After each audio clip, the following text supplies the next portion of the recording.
Hi there, thanks for joining me again. We're going to be working on number 31 in the Pottag Preparatory Melodies to Solo Work. I want to share something a little personal. This morning I'm warming up. I'm not feeling particularly well. I don't have a lot of time because I have to run into town shortly to coach a couple of chamber music groups. But you see, nobody cares about that. When you're a performer, you need to perform to invest your energy for the sake of someone else. And this is one of the great things about performing. It's not about you. It's about it's about giving something meaningful, something beautiful, something moving to someone else. And you don't know whether it's going to work or not. And sometimes you don't feel like it. We're human. You're tired. The machine is doesn't seem to be tuned quite properly. And that's kind of where I am today.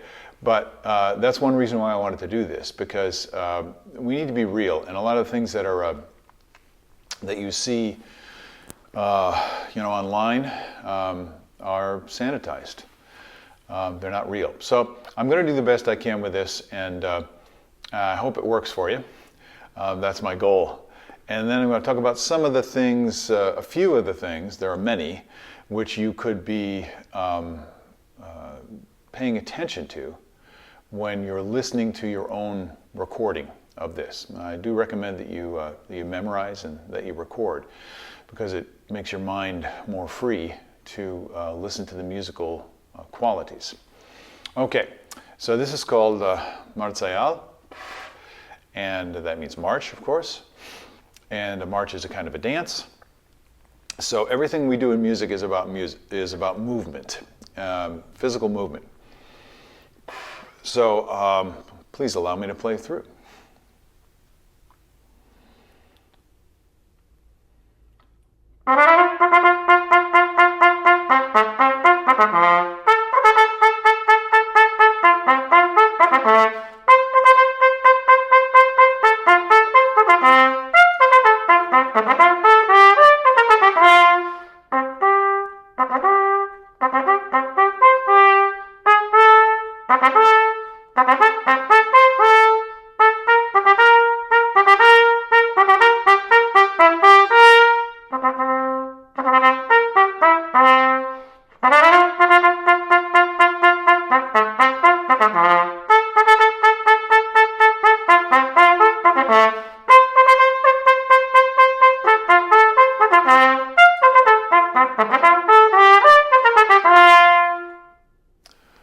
Okay, so that's, I like these simple tunes because they form an easy jumping off point to refine the ingredients, as I've said before, the qualities that make the music sparkle. And one of them here is obviously articulation. But everything that we do is in service to the character of the music. March-like character is pretty simple. It's got energy, verve. It's moving forward, or it should be. If you can picture people marching, like a marching band or soldiers marching, it's very determined.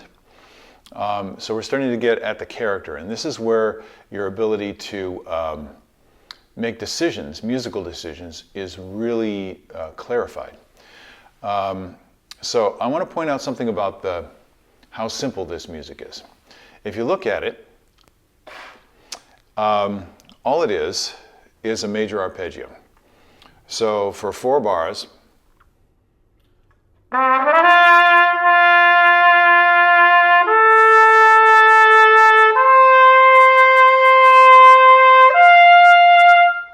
that's all you're playing.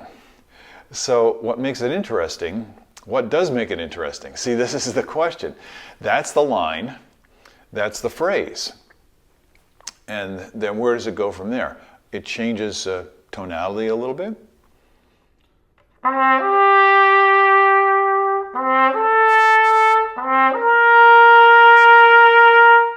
And so it's, again, it's just playing da, da, da, just up a scale. So the interest comes from the, you might say, the texture. I like to call this pronunciation. Pronunciation rather than articulation. No, they both work. But articulation has got a little baggage with it. You know, it has to do with tonguing. Actually, to articulate something is to make its meaning clear, to explain it.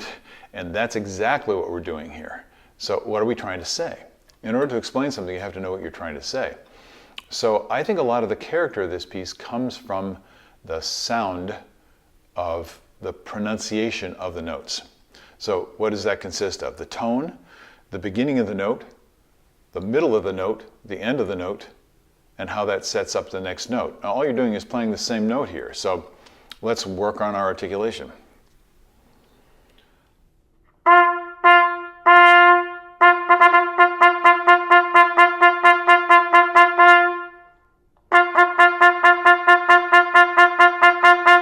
Well, it sounds okay, but I don't feel free. I'm kind of trying too hard, and this is often what happens when we're articulating. So I'm going like over pressurizing the air. I can control it. I can try and make it sound good, but I want it to be more like da da da da da da da da da da da da da da da da da, kind of something with the tone, and I'm kind of overblowing the tone a little bit.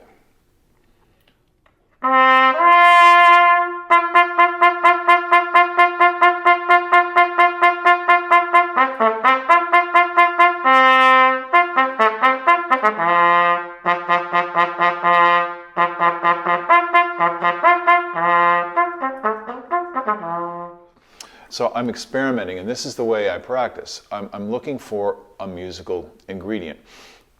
I might not even know exactly what it is I'm looking for. I'm trying different things. I get a different idea. I go with the idea. I follow that. And most of all, I listen to the results, because something I have to warn you about, if you haven't noticed it already, and we notice mostly these things through the comments of other people who listen to us and through listening to our own recordings with an honest ear, and getting rid of the ego. And that is that sometimes the way we're thinking about things musically is perfectly clear in our mind, but it's not getting through the horn. And that's where a lot of the work is. It's like somebody else has to experience that too. So it's working to get that musical idea to be what's actually coming out of the instrument. All right, so there are some other things in this piece. There are many other things. Actually, I could spend a great deal more time on these short little tunes if I wanted to go into detail about all the musical ingredients. But I think it's good to just concentrate on one thing at a time. However, I'm going to mention another one here, and that is dynamics. And that comes up in all these pieces. And here it's interesting because you're forte and then subito piano. So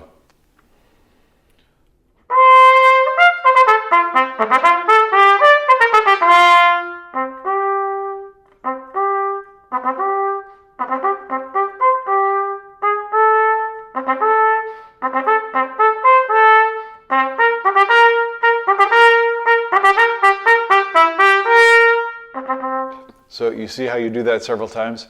Please take the opportunity to refine your playing by paying attention to the extremes of dynamics.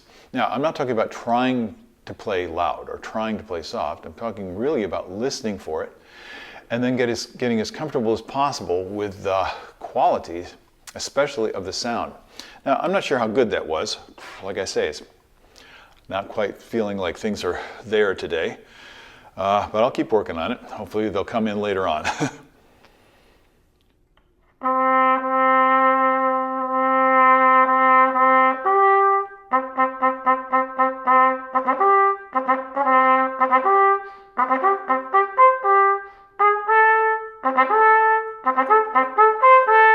I'll mention one more thing and then let you go. When I make that transition, of course, I'm looking at the tone. Where am I in the forte, and then where am I in the piano? And you want to be right in the beauty spot. of that note where you have resonance. And then you can play with dynamics and do this, work on your control gradually, but maintain your sound. That's one of the best pieces of advice that I can give you. But something else that is very noticeable in this particular one is that short notes, this tends to be what happens with the air. So we go, and we're holding the air back, excuse me, we're holding the air back with the tongue. So,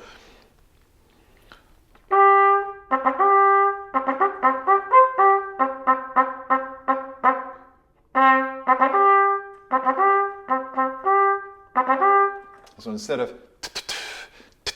which many players do, it's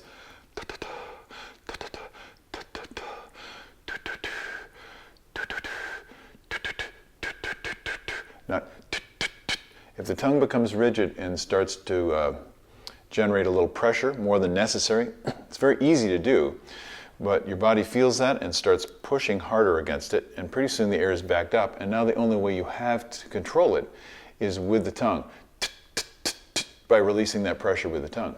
Instead, find the balance of just sustaining the note with a beautiful sound, and train yourself to articulate or pronounce the notes with that tone, which means that you don't want to be, but so everything is exactly the same balance as sustaining the note without the articulation. It's a basic principle. You can use it for everything that has to do with articulation, and I hope you find it useful. I certainly do. There are many ways to think about it. One way that a colleague of mine thinks about it is if you play a quarter note that is piano, then within that same passage, then 8 notes would be mezzo piano, and 16 notes would be mezzo forte, and so on and so forth. Now, that can be a confusing idea, but the way I think about it is I'm just trying to let the air get through the notes more easily. So instead of holding the air back, I'm going.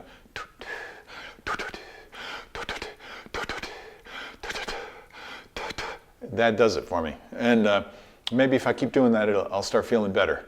I hope you're doing well where you are, and thanks for spending a few minutes with me today. And I hope you enjoyed this segment. Please join me for another one. I'll see you later on. Bye-bye.